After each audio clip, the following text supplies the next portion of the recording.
आज हम class 11th का रिलेशन एंड फंक्शन चैप्टर को समझने वाले हैं। तो इसमें हम बेसिक को समझेंगे, जिसमें पहला है हमारा, पहले हम समझेंगे ऑर्डर पेयर। पहला हम समझेंगे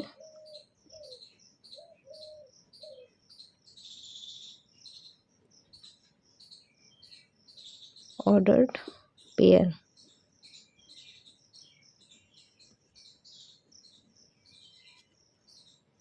ऑर्डर पेयर को हम समझेंगे। मान लीजिए किसी दो चीज़ों का एक पेयर है जिसमें उसका ऑर्डर जो है वो मैटर करता है। यहाँ ए को हम कहेंगे फर्स्ट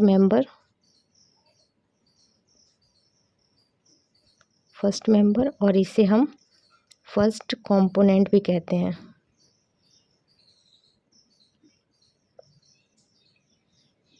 फर्स्ट कंपोनेंट भी कहते हैं। उसी प्रकार इसे हम कहते हैं सेकंड मेंबर।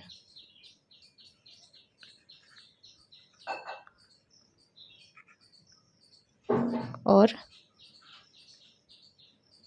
सेकंड कंपोनेंट इसे फर्स्ट। अब हम आगे इसमें क्या देखेंगे कि A B not equal to B A, क्योंकि इसका जो ऑर्डर है वो मैटर करता है। जैसे कि आप मान लीजिए कि आप मूवी देखने गए, उसमें आपने एक टिकट लिया, उसमें आपको बोला गया है क्या कि आपको फर्स्ट फिफ्थ रो के आपको बोला गया है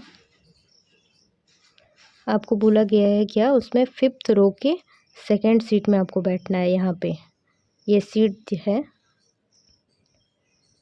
तो फिफ्थ रो के सेकंड सीट में आपको बैठना है, मतलब 5-2। और आपने जाके कहाँ बैठ गए, आप जाके बैठ गए यहाँ पे, मतलब सेकंड रो के फिफ्थ सीट पे बैठ गए। तो आप किसी दूसरे की सीट में बैठ गए, तो यहाँ देखिए पॉइंट अलग हो गया, मतलब पोजीशन बदल गया। तो ये क्या 5-2 और 2-5 बराबर है? नहीं। यहाँ आप देखिए 5-2 नॉट इक्वल टू 2-5। ठीक है। उसी प्रकार हम इसमें और एक चीज़ क्लियर कर लेते हैं, सेट वर्सेस पेयर। क्योंकि अभी इससे पहले हमने सेट पढ़ा था। सेट वर्सेस पेयर में क्या अंतर है ये हमें जानना बहुत ज़रूरी है। तो देखिए सेट में क्या होता है, सेट में होता है क्या, दो सेट है ए बी इज, दो सेट है A B equal to B A. तो इसमें क्या होता है कि ऑर्डर मैटर नहीं करता, इसमें ऑर्डर मैटर नहीं करता।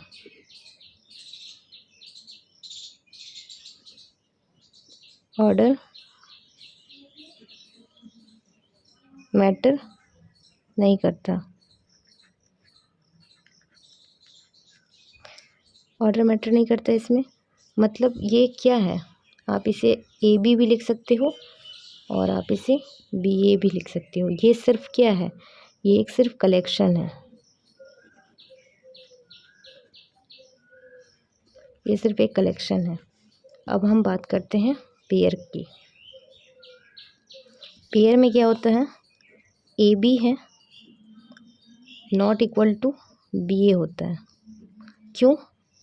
क्योंकि इसका पोजीशन जो होता है, पोजीशन फिक्स होता है। पोजीशन फिक्स होता है मतलब ये एक एड्रेस की जैसा काम करता है।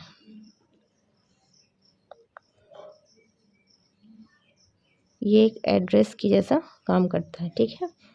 अब हम क्या समझेंगे आगे, equality of two sets, sorry,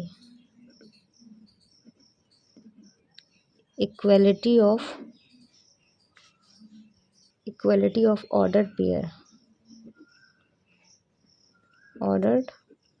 pairs. इसमें क्या है,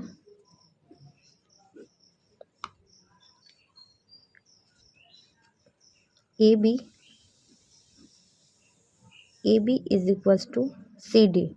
इसमें ऐसा होता है ना कि ए इक्वल्स टू बी और बी इक्वल्स टू डी, क्योंकि इसमें इक्वलिटी समानता का नियम हमें दोनों तरफ बराबर रखना होता है।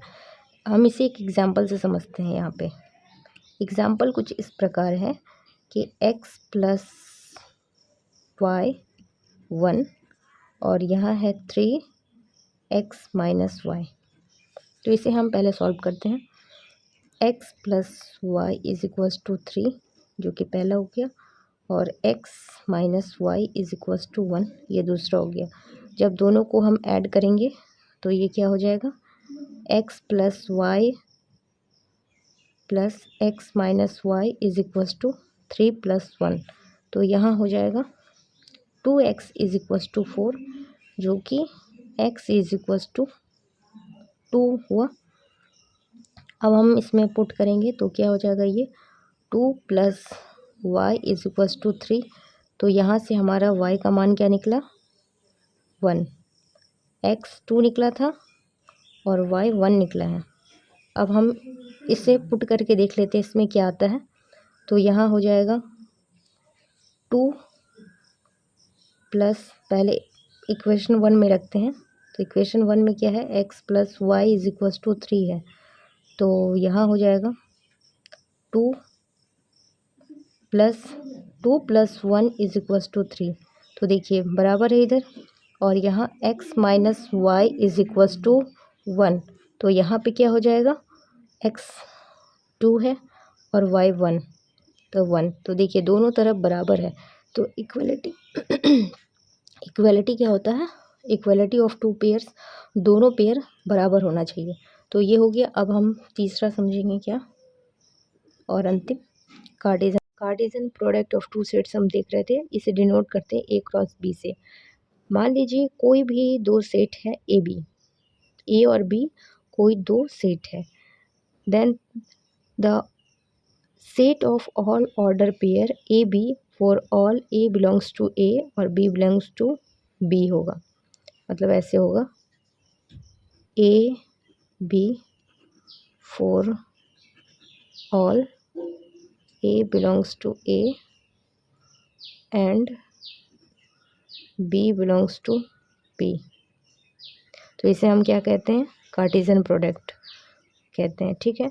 और इसे हम डिनोट करते हैं ए क्रॉस बी से। अब हम इसे एग्जाम्पल से समझते हैं। मान लीजिए सेट ए में दिया हुआ है का एलिमेंट्स है 1, 2 और 3। उसी प्रकार सेट बी में दिया हुआ है कुछ एलिमेंट्स हैं 4, 5 मान लीजिए। अब हम इसका जब हम कार्टेशियन प्रोडक्ट निकालेंगे तो इसका प्रत्येक एलिमेंट इसके प्रत्येक एलिमेंट्स के साथ एक पेयर बनाएगा। जब ए क्रॉस बी रहेगा तो हम पहले ए के एलिमेंट्स को ही लेते हैं। जैसे यहाँ क्या बनेगा, 1, 4 एक पेयर बनाया, फिर ये 1, 5 के साथ एक पेयर बनाएगा 1, 5, फिर 2 उसी प्रकार 2 चला जाएगा 4 के पास 2, 4, ये 2, 5, 2, 5 हो गया। उसी प्रकार 3, 4 और 3, 5 इस प्रकार का पेयर बनता है, ठीक है। ये क्लियर हो गया। और हम समझते हैं ए क्रॉस बी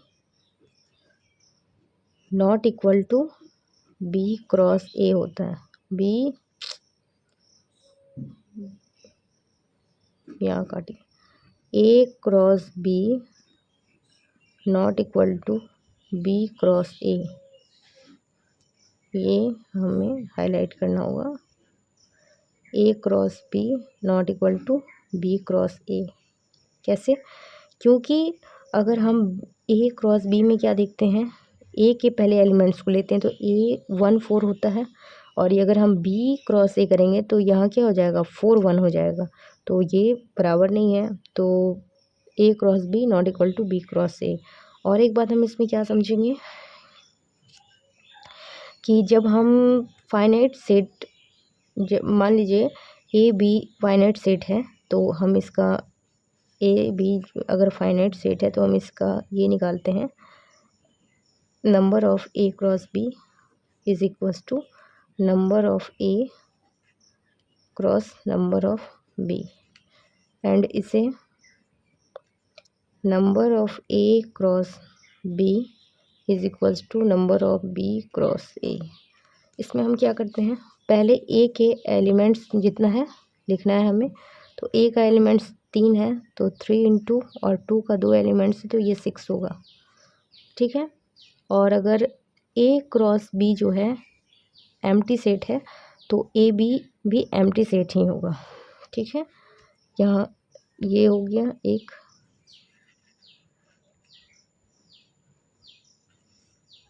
उसी प्रकार यहाँ ए क्रॉस बी अगर एम्प्टी हुआ तो ए एंड बी एम्प्टी होगा when one or both of A B are empty sets. तो ये रहा आज का वीडियो।